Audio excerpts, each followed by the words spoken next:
Okay. Hello, everybody. Welcome to the third PGSS. Today we have Robbie Saskowski, who is a physics grad PhD student working with Jim Liu on assorted string theory topics. So whenever you're ready, Robbie, just get going. Awesome. Yeah, so today I want to talk about holography and Chern-Simons-matter theory.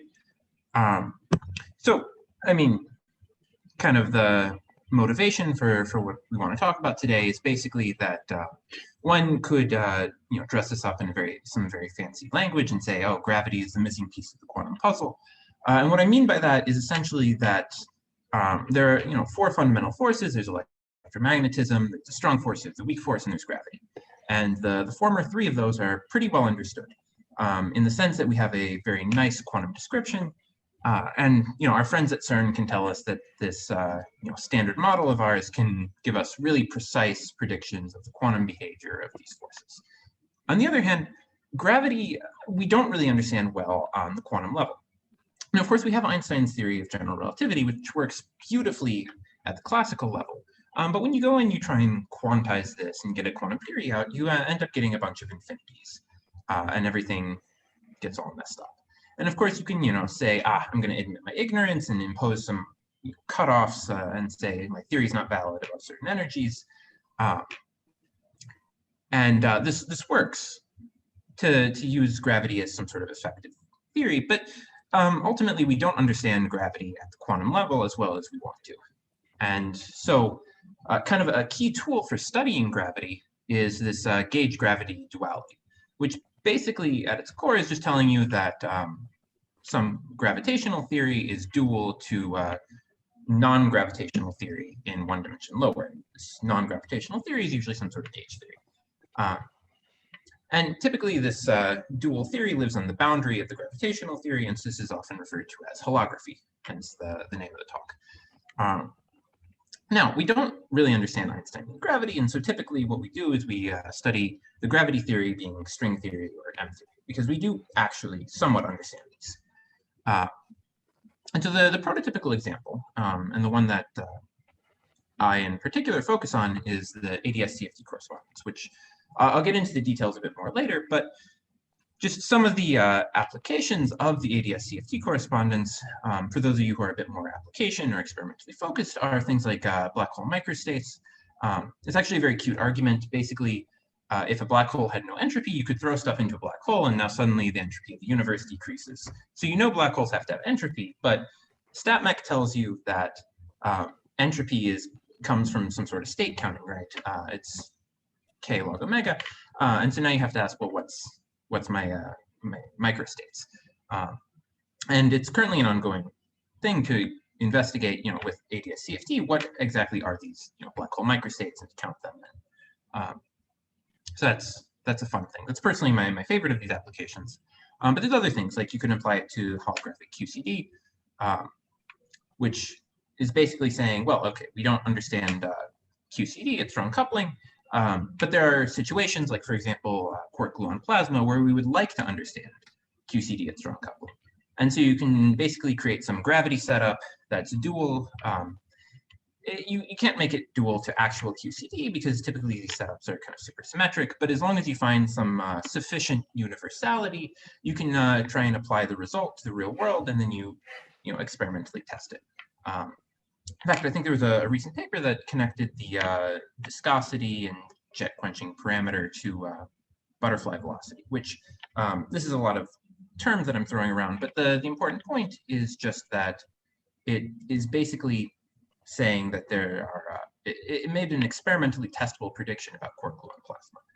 And there are other applications, including holographic superconductors, which is basically to construct some gravitational setup that models a superconductor. And of course, the reason you want to do this is because we don't actually understand high temperature superconductors very well.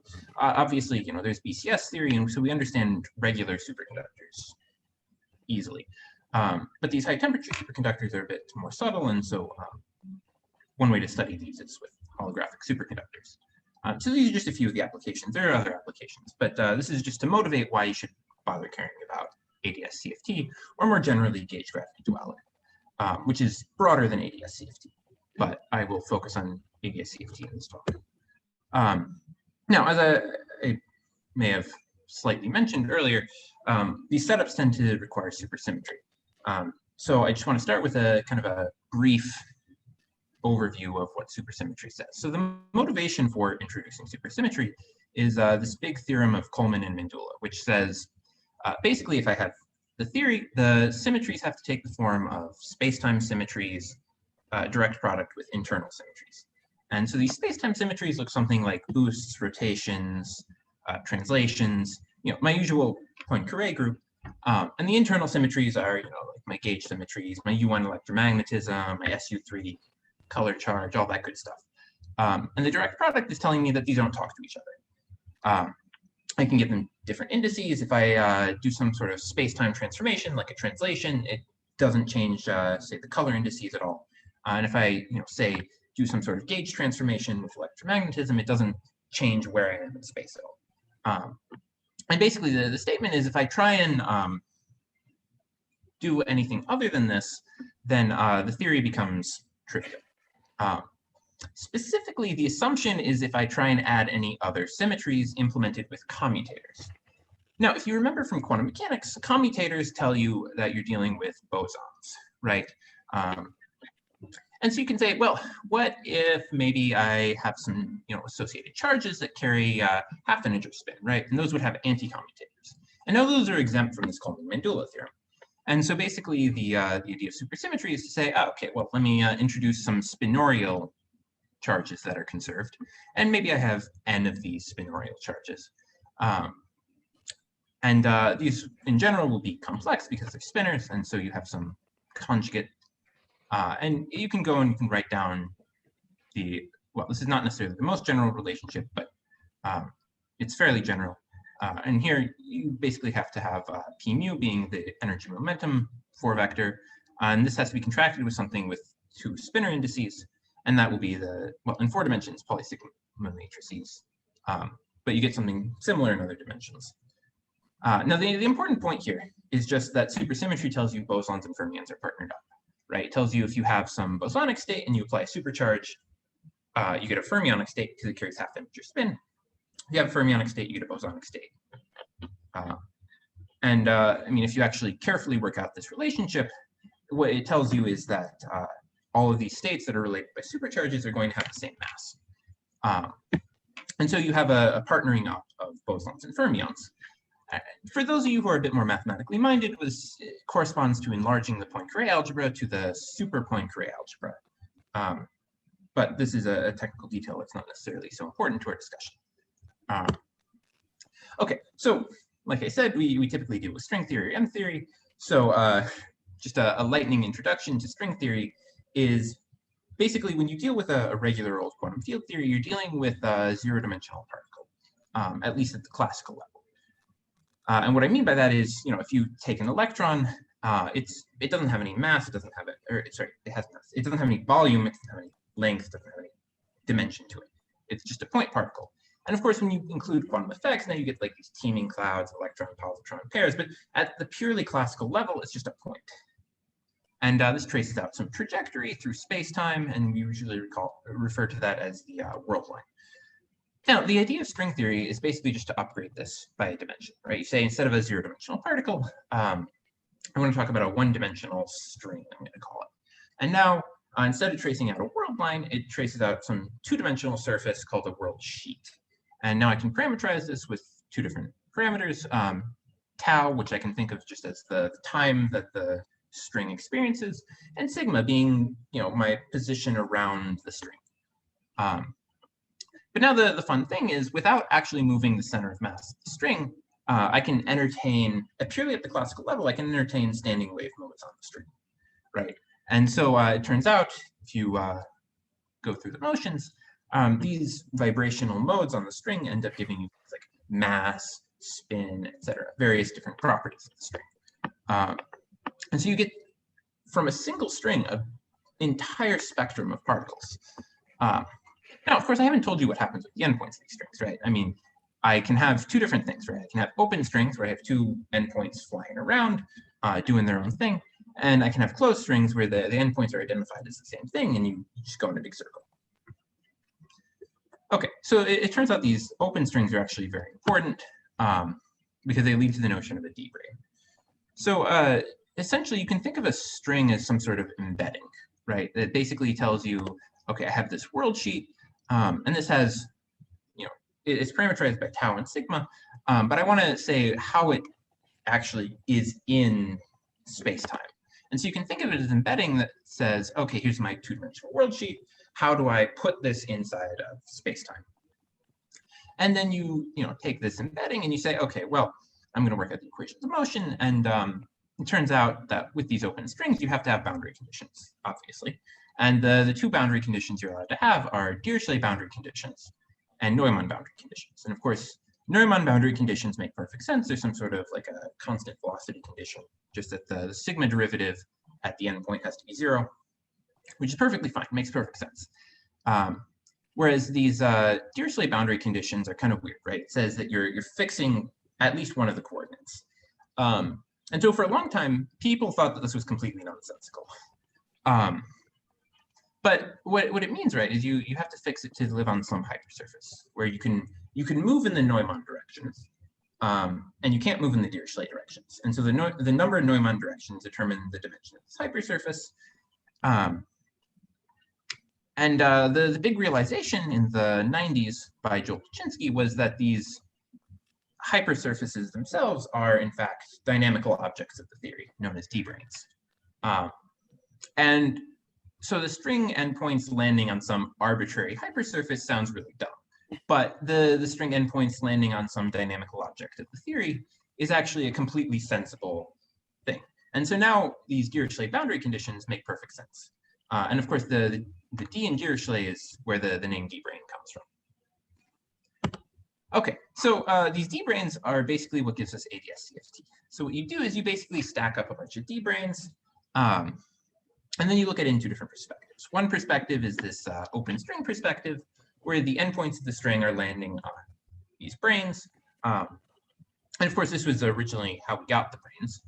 And so you have the, you're thinking here of these as very light hypersurfaces, and these endpoints land on whichever brane they land on. And the two endpoints don't have to be on the same brane; they can be on different branes. But then there's a separate picture, right, in terms of closed strings. And these closed strings, this closed string picture, essentially you're viewing these D-branes as like the non-perturbative solutions to the action. And so this ends up resulting in the D-branes being very heavy. And so you have these two different limits, right? These two different pictures. Realistically, technically, you should describe it both in terms of open and closed strings. But the point is, if you go to a low energy and a high energy description, you essentially get just only open or only closed strings. And so then you can take this limit where the string length goes to 0, and you get two different theories. And essentially where this comes from is that if you just recall classical mechanics, an open string will have some set of standing wave modes living on it, right? Whereas a closed string should be able to entertain two sets of standing wave modes, left moving and right moving, you might say. Because there's no endpoints, and so there's no like reflection or any sort of that thing. And so there's nothing to connect the two sets of modes going around. And so roughly what that means is that open strings basically have like one vector index to play with, and so you get some sort of gauge field. And so the open string side ends up giving you what turns out to be a conformal field theory. And I haven't justified the conformality yet, but the field theory just comes from the fact that you have one set of modes.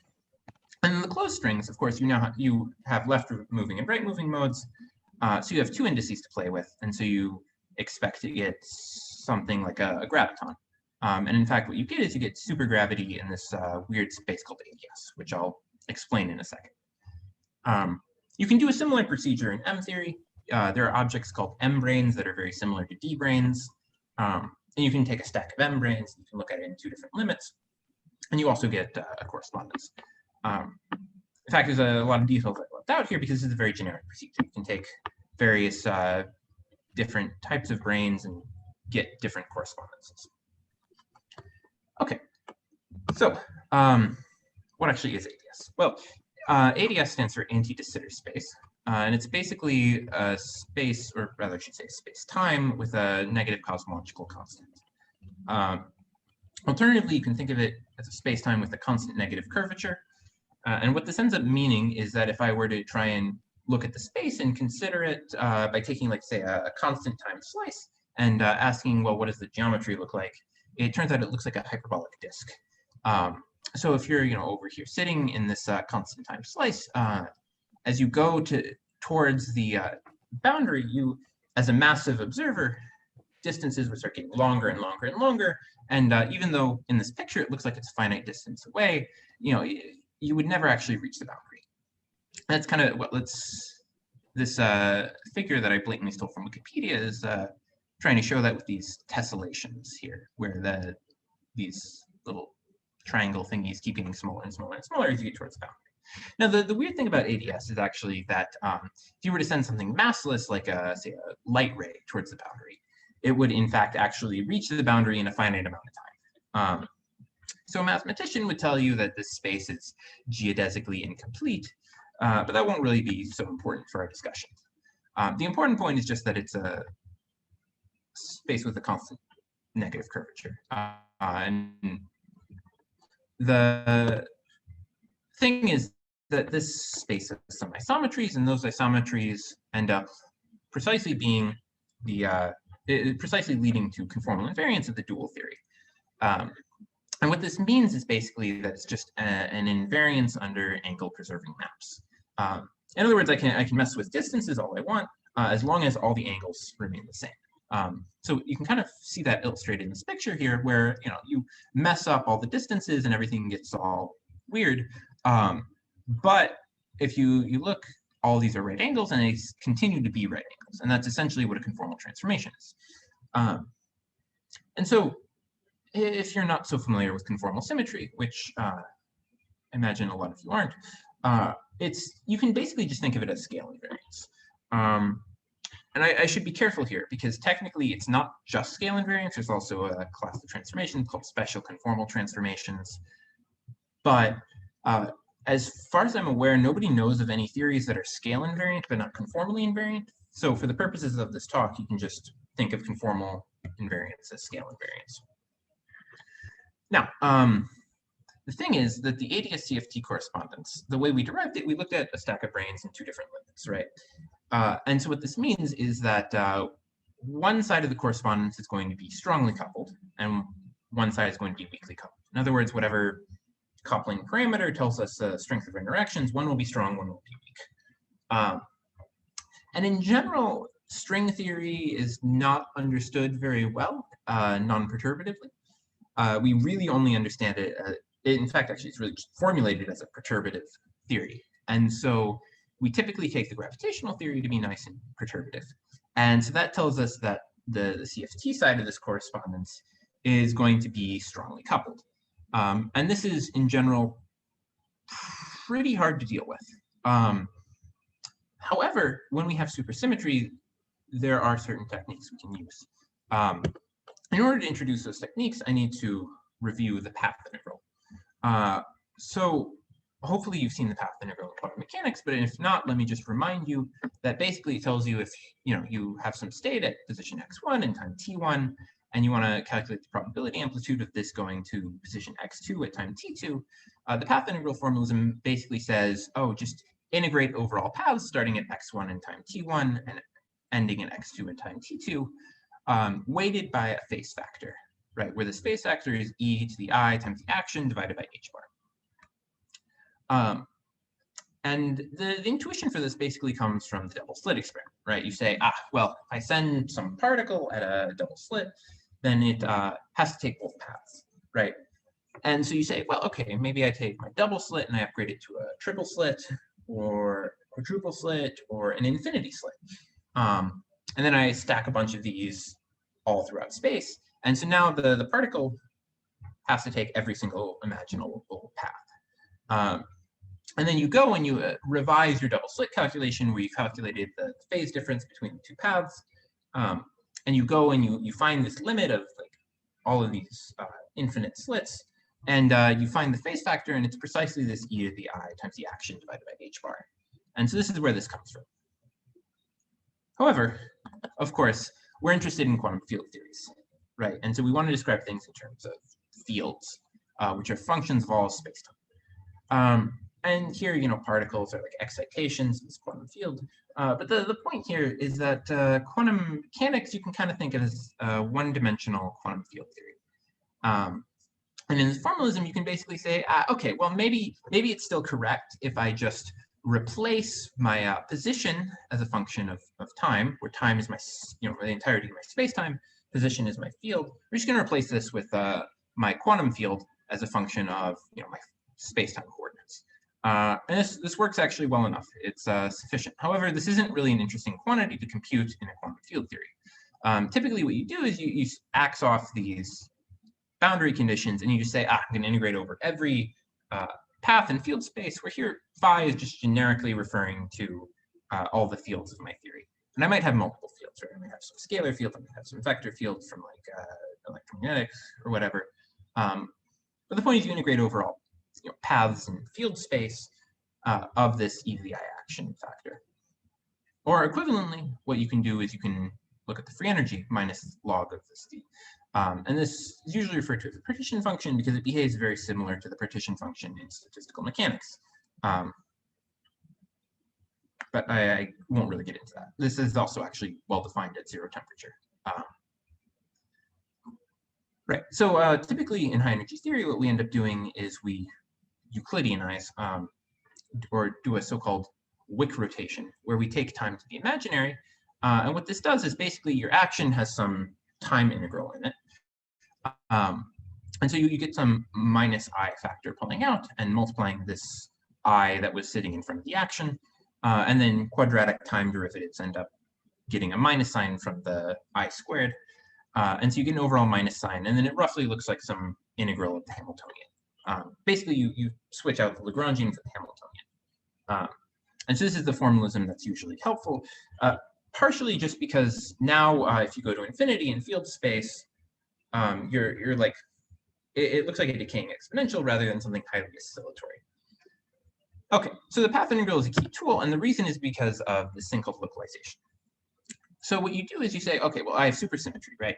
And this is the key tool. And so I'm going to take one of my supercharges, and I'm just going to call it Q. Now, the way you deal with one of these, with an expectation value, is just the same thing you do in StatMech, right? You say, I have my partition function, I insert the operator into the partition function, and I divide by the partition function to calculate the expectation value. Now, if this operator happens to be Q exact, in other words, if I can write it as Q times some other operator, then what happens is when I try and do this, right, I put Q times this other operator O into my path integral. But if I am dealing with some action which is supersymmetric, then I can just, then you expect the supercharge will kill off e to the minus the action, right? Because the action is invariant under supersymmetric transformations. And so you can just bring it inside. And so now the supercharge is acting on the whole integrand. But in general, this is going to be implemented by some sort of derivative operation. And so now this looks like a path integral of a total derivative, which you expect to be 0. If you want to be mathematically rigorous, you have to make sure there's no boundary terms, and e to the minus the action vanishes sufficiently rapidly as you go to infinity in field space and blah, blah, blah. But in most cases, this will be 0. And so this is the key observation, right? That Q exact operators have 0 expectation value. So what you do is you say, I'm going to take my partition function and I'm just going to add an extra term to the action, where this extra term is Q exact. And I have some t in front that I can set to be whatever I like. Now, the point here is that if I were to, say, Taylor expand this, right, I would get e to the minus the action, and then a bunch of terms that are proportional to Q times something. But all of those have 0 expectation value, right, as we discussed on the last slide. And so the point is that this z of t that I've defined is completely independent of t. And so I can choose t to be whatever I like. In particular, I can choose t to be 0, and I get back my original partition function. Or I can take t to infinity. Now, why would I want to do that? Well, if this localizing action is,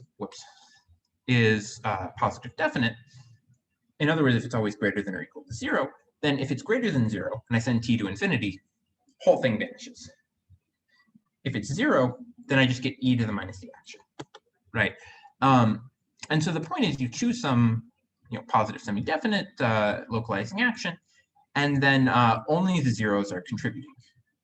And so this basically reduces the path integral down to some particular set of zeros of QV called the localization locus. And so the path integral comes down to just an integration over this localization locus rather than all of field space. And of course, you get the e to the minus the action evaluated on these localized points. And then it turns out you also have to consider quadratic fluctuations around these points. And so you pick up some one loop determinant that can be calculated. I don't really want to get into the details of this. But the point is that if you pick everything nicely, then what you can do is you can take an infinite dimensional path integral and you can compress it down to something nice and finite dimensional. And typically this finite dimensional integral takes the form of some integral over a matrix, or maybe an integral over a couple matrices. And so basically what you did was you took a super conformal field theory, a conformal field theory with supersymmetry, and you just turned it into a matrix model that you can handle with usual random matrix theory techniques that have been known since like the 1920s, right? But this is also a really beautiful technique because it readily generalizes to other operators. In other words, the only thing we used in deriving this was that e to the minus the action was q closed. In other words, that if I acted on it with this supercharged q, it's zeroed out. But if I have any other operator that's also q closed, and in general we refer to these as BPS operators, then I can just insert it into the path integral, and the exact same derivation I just did still applies. And in particular, I can use the same localizing action. So the localization locus is the same. And so I can already skip straight to this end part and then just substitute in the operator. And so this is why it's a very powerful technique. Okay, so that basically summarizes what we want to do with this gauge gravity duality in general. So let me just summarize what we've done. So we saw that these d-branes are dynamical objects. In general, we label the d-brane by the space-time, the spatial dimension, and it traces out an extra time dimension as it passes through space-time. So they're p+1 dimensional objects, and these have their own dynamics. And you have similar objects in M theory called M-branes. And if you look at a big stack of them in two different limits, you get this ABS-CFT correspondence that basically tells you that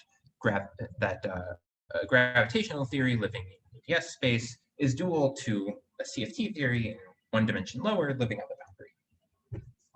Now, this ADS is just a fancy space-time that has a constant negative curvature. And these conformal field theories, roughly speaking, you can just think of as a quantum field theory that has some scale invariance thrown in. And typically, these conformal field theories are strongly coupled, and so you need some sort of fancy tool to actually deal with solving them. And so the key is to use localization, which turns the conformal field theory into a matrix model. And the key thing that allows you to actually do the localization is supersymmetry. Very roughly, for those of you who are a bit more mathematically inclined, if you want some fancy buzzwords to throw around, it is roughly a statement that the path integral only depends on the Q cohomology class of the integrand. But that's just a cute way of summarizing what we discussed. Now, I want to talk about a particular example of the ADS-CFT correspondence, in particular the CFT side of this correspondence, because that's what I study. And so a particular class that I find interesting are these Chern-Simons-matter theories, which is often abbreviated to CSM. So the rough idea is to start with a bunch of Chern-Simons theories. And for now, let's just take for granted that we have Chern-Simons theories. I'll explain in just a second what precisely a Chern-Simons theory is. And you take all these Chern-Simons theories and you couple them together with a bunch of matter. In particular, you roughly you write down a so-called quiver diagram. So what you do is you have a bunch of nodes. Each one is a Chern-Simons theory. And each of these ends up, so these get coupled together by matter fields. And the way to read this is basically when you have an arrow like this, it says that A12 transforms in the bifundamental representation of the product gauge group of these two UNs. And the B fields end up transforming in the anti-bifundamental of the product. And so basically all these arrows just tell you how the fields are transforming. And of course, this is by no means the most general diagram I can draw. I can also say, draw a line from UN sub K3 to UN sub K1, or I could draw an extra A over from K1 to K2. But the point is, this is roughly the setup, right? You have a bunch of Chern-Simons theories, and you run matter between them. And it turns out that these are very nice to study. Okay, so what actually is a Chern-Simons theory? Well, it's a three-dimensional topological quantum field theory. And what I mean by a topological quantum field theory is basically that it doesn't depend precisely on the details of the geometry. It depends on global things about the topology, like if you change, say, the number of holes in the three-dimensional surface it's living on, then obviously this ends up affecting it. But if you just say, like, deform it a little bit, make it a little lumpy or whatever, the theory doesn't care. It's completely independent of the metric. And so this has some action that you really don't need to focus that much on the precise specifics of this. The important point is just that there's some gauge fields, and these have some dynamics, and they have a cubic coupling. And there's some extra fields that are just auxiliary fields that are basically there to maintain supersymmetry off shell, but they don't do very much. Now, one important thing to note is this K in front of the action. And this is generally referred to as the level of the Chern-Simons theory. And it turns out this must be an integer in order for the path integral to be gauge invariant. But other than that, it can be any integer that you like. And so, of course, you can apply supersymmetric localization to this model, and you get some matrix model. Typically, what we like to do once we get a matrix model is we like to work with the eigenvalues. In particular, what we say is, oh, I'm going to go to the so-called diagonal gauge, where I do some gauge transformations so that the matrices I'm integrating over are diagonal. And I basically do a gauge fixing procedure. And then everything gets written in terms of eigenvalues. So here, the UIs are eigenvalues. Again, the precise action is not so important. I'm just kind of trying to give you some sort of feel for what Chern-Simons theory is. And Chern-Simons theories kind of show up all over the place. They end up showing up in the study of the quantum Hall effect.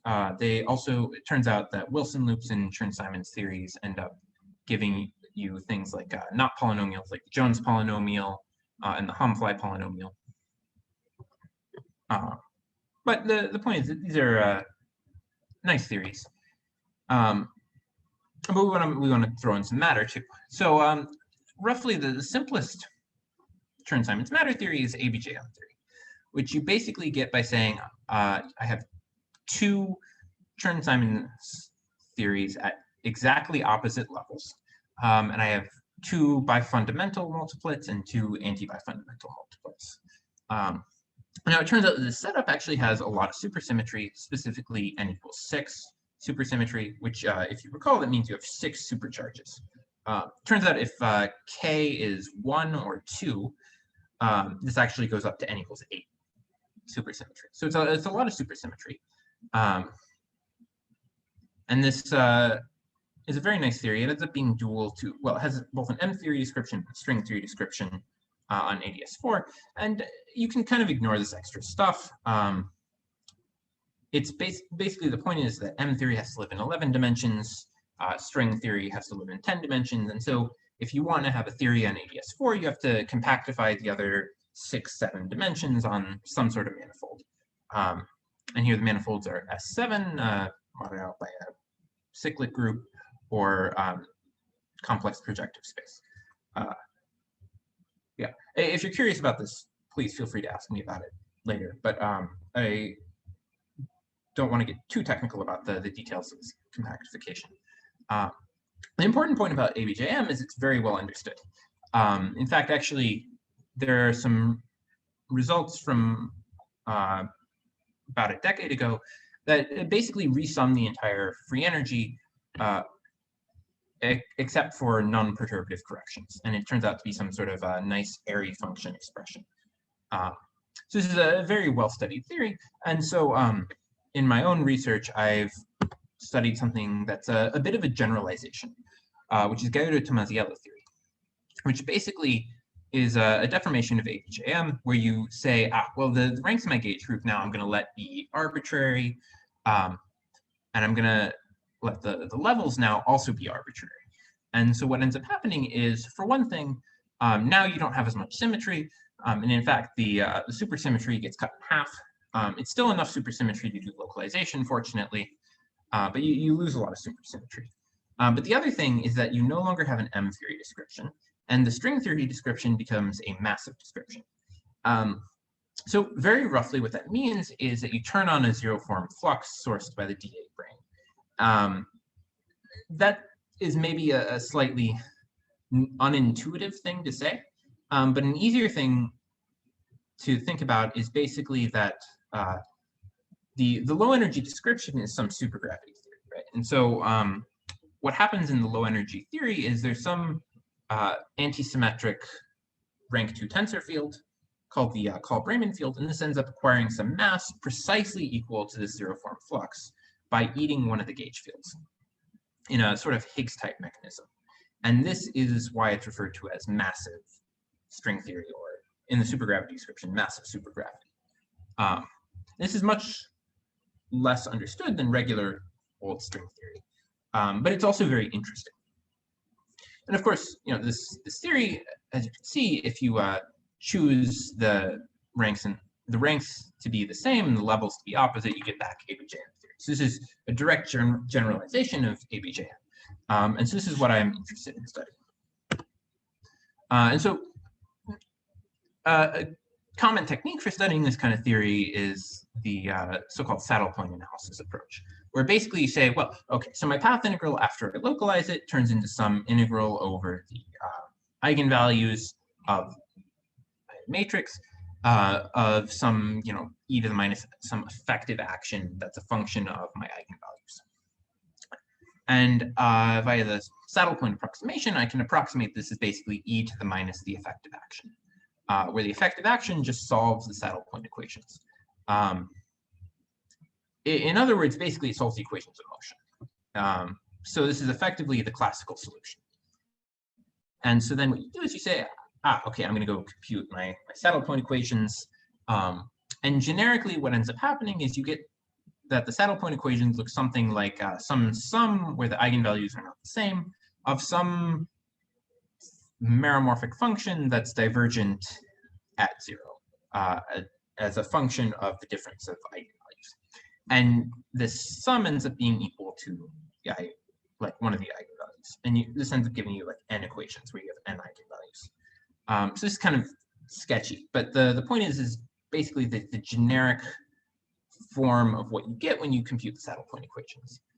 So what you can do is you can essentially you can go to the so-called 't Hooft limit, where you take the number of eigenvalues to infinity, you take the string coupling to 0, and you keep the product of those two things fixed to some constant value that you call t. And this is generally referred to as the 't Hooft parameter.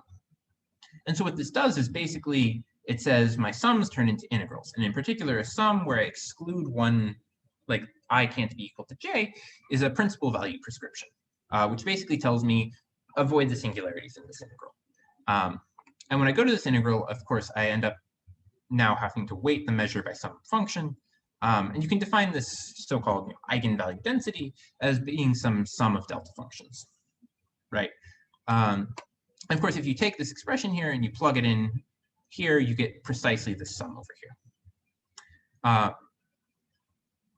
But the point is we want to take n all the way to infinity, and when n goes all the way to infinity, what ends up happening is a sum of delta functions. You expect these delta functions to be all nicely in one spot, and you expect this to like merge together into some nice smooth eigenvalue distribution as you take n all the way to infinity. And if you're wondering why this 1 over n is here, it's just so that the eigenvalue distribution is canonically normalized, i.e. so that the integral of the eigenvalue distribution is always 1. Right. So the fun thing about this is basically that you would have had like a bunch of, well, if you had removed this I not equal to j thing, you would have had a bunch of poles, right? And basically what happens is when you take the number of these to infinity, you end up, they all like merge together into one big strip of problem, which is a branch cut. So the trick to solving this is basically to introduce the resolvent, which is to strip off the principal value prescription. So what this does is basically, it means that the resolvent is a nice complex function that's analytic everywhere except for the branch cut that you get. So what you can do is you can then go and play around with complex analysis. And what you get is that this, I mean, if you go slightly above the branch cut and you look at, and you subtract slightly below the branch cut, then you get something related to the eigenvalue density, just because this f here in the integral is divergent. And so this will depend, of course, on the residue, so it depends on the specifics of the model. And if you look at the average above and below, well, this is basically the definition of a principal value prescription. And so this just puts the principal value back on the resolvent. And it gives you the saddle point equations, which now, since we switched to z's, is a z instead of a mu. So the saddle point equations are basically just a Riemann-Hilbert problem with this formalism. And so you have these two equations, you can use them to solve for, or specifically the second one you can use to solve for what the resolvent is. And this is kind of a generic thing that you can do in any matrix model.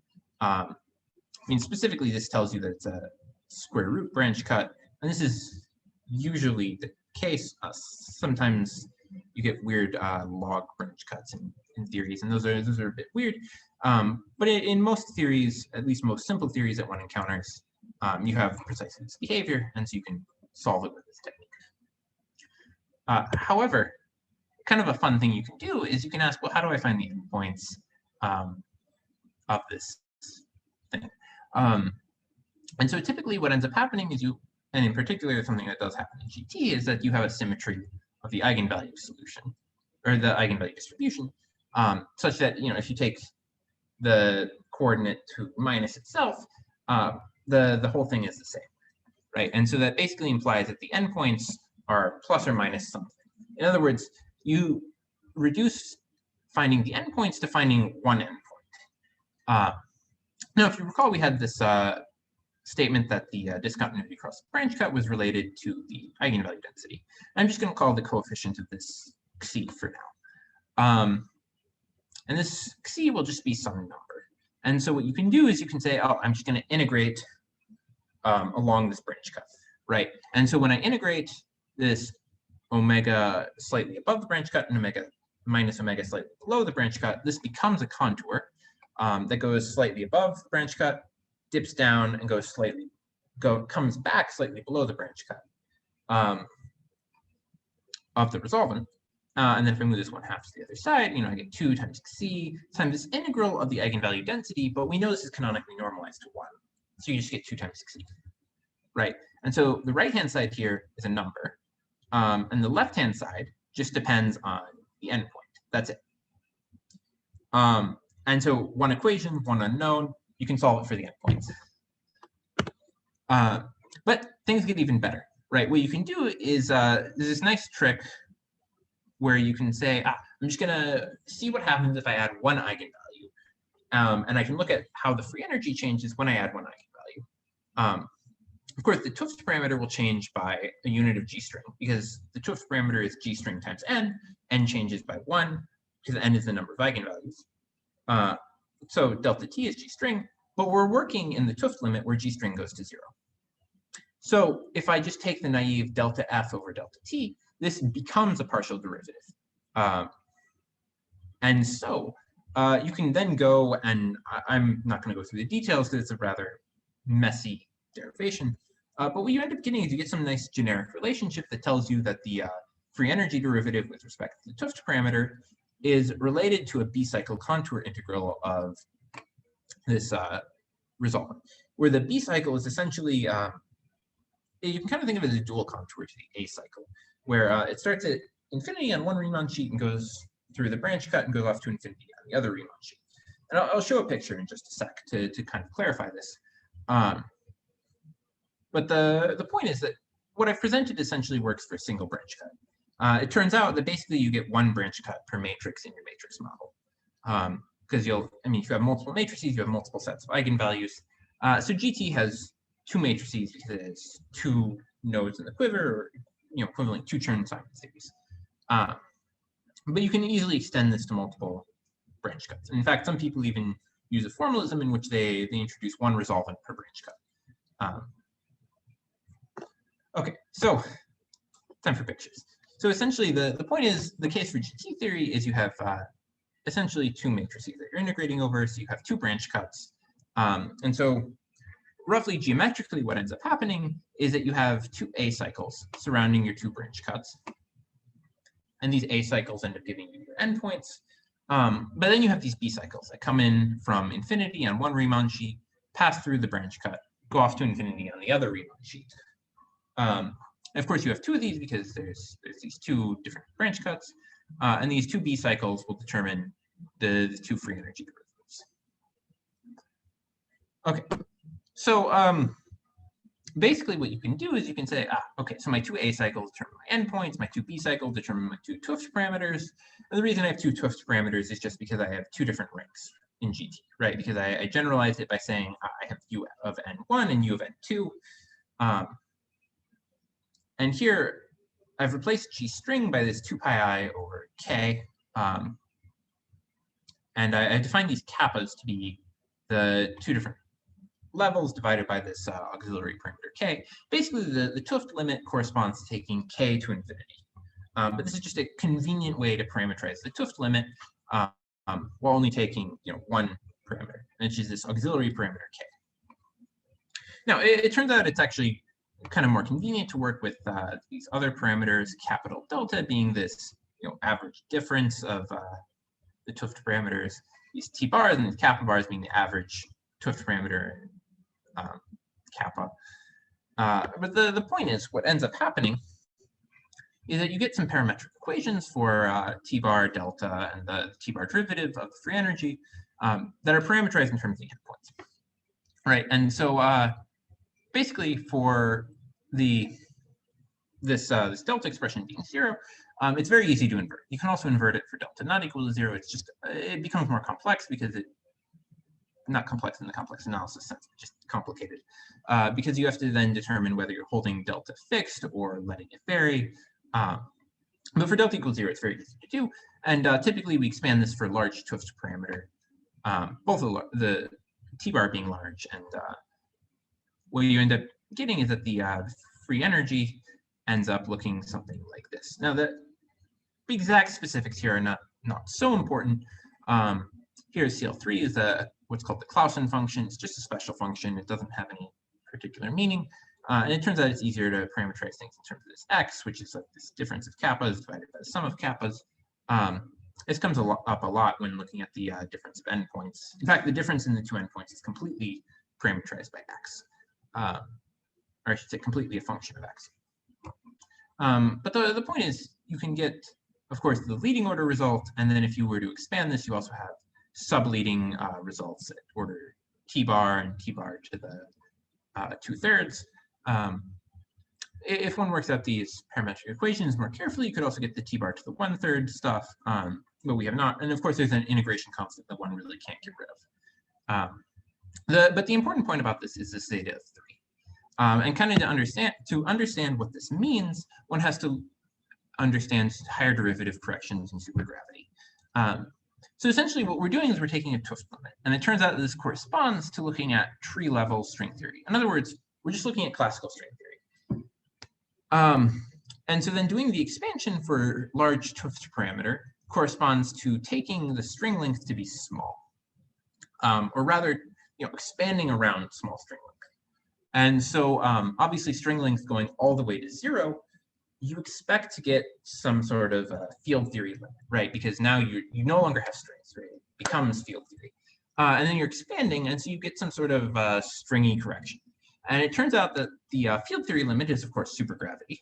And these stringy corrections are higher derivative corrections. And what I mean by higher derivative corrections is basically just terms that have more than 2 derivatives in them. And so these higher derivative corrections, at least for the massless case, have been computed by various people. In particular, David Gross and Ed Witten have computed the R4 term, which is really a class of terms. It looks like all combinations of Riemann, Ricci, and Ricci scalar. That there are 4 of them there. So it's really a full class of terms. But the point is that the coefficients of these look like zeta functions. And this tells us why the zeta of 3 that's appearing here is important. Because we only have a zeta of 3 in the expansion. So of course we can identify the zeta of 3 term as being the on-shell R4 term. And so of course when we expand this, you'll get zeta of 3 to various powers. If you Taylor expand this stuff in parentheses to the 5/3. And so you get other terms like D6n R4, but also terms in addition to that. But the other thing is there's nothing other than zeta of 3, right? So anything proportional to, say, zeta of 5, zeta of 7, etc., should just disappear. And so this would be interesting to investigate from the kind of the supergravity perspective. Part of the complication here is, of course, right, that I'm looking at tables that I stole from massless string theory, massless supergravity, and I'm trying to compare them to a massive string theory, a massive supergravity description. And of course, this is slightly dangerous. We expect that they should behave similarly, but of course, it is dangerous to try and compare massless and massive, right? So it would be good to actually investigate this directly in the supergravity side and confirm that this conjecture holds. Part of the problem is that nobody actually knows what the explicit background is for this, which is why you notice I didn't write that it was ADS4 cross something, because people haven't actually constructed the background. So that's kind of a little bit of a roadblock, but hopefully this can be overcome in the future. The point is this suggests interesting things about the higher derivative corrections. Okay, so to conclude the presentation, basically this gauge gravity duality in general is kind of a key tool for studying gravity. I guess the most popular example, maybe not the most popular, well, yeah, it is pretty much the most popular example, is ADS-CFT. And so what ends up happening is you can use a strongly coupled conformal field theory to study gravity instead of actually dealing with the gravitational theory. And then once you have this strongly coupled CFT, you can use localization to turn into a matrix model, and you can use random matrix techniques to solve it. In particular, an interesting example that I personally have worked on are these Chern-Simons-matter theories that you can study using a resolvent approach. And so the particular model that I'm interested in is Gaiotto-Tomasiello theory that, well, essentially the subleading corrections that it tell us about the supergravity dual, and in particular the higher derivative corrections to it. So yeah, that's what I got. Questions?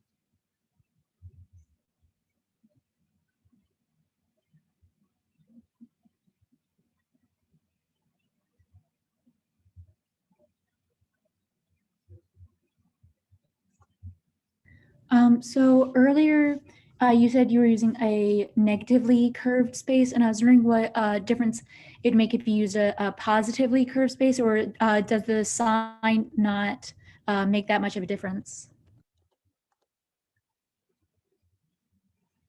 Yeah, so right, so this ends up naturally popping out of this derivation where we take a stack of d-branes. But there has been some recent investigation into using positively curved spaces, which would be the so-called de Sitter spaces. I think DSCFT is a lot harder to study, so I'm not very familiar with the literature on DSCFT, but I know it's something that people have written papers on and are trying to investigate. But I think just in general, it's a bit harder to deal with, and so it's still not quite as developed as this ADS-CFT correspondence. Part of the nice thing about ADS-CFT is that it's very well understood, but it's by no means the only example. And there are people doing stuff with positively curved spaces, which is de Sitter space. Though I am not super familiar with that work.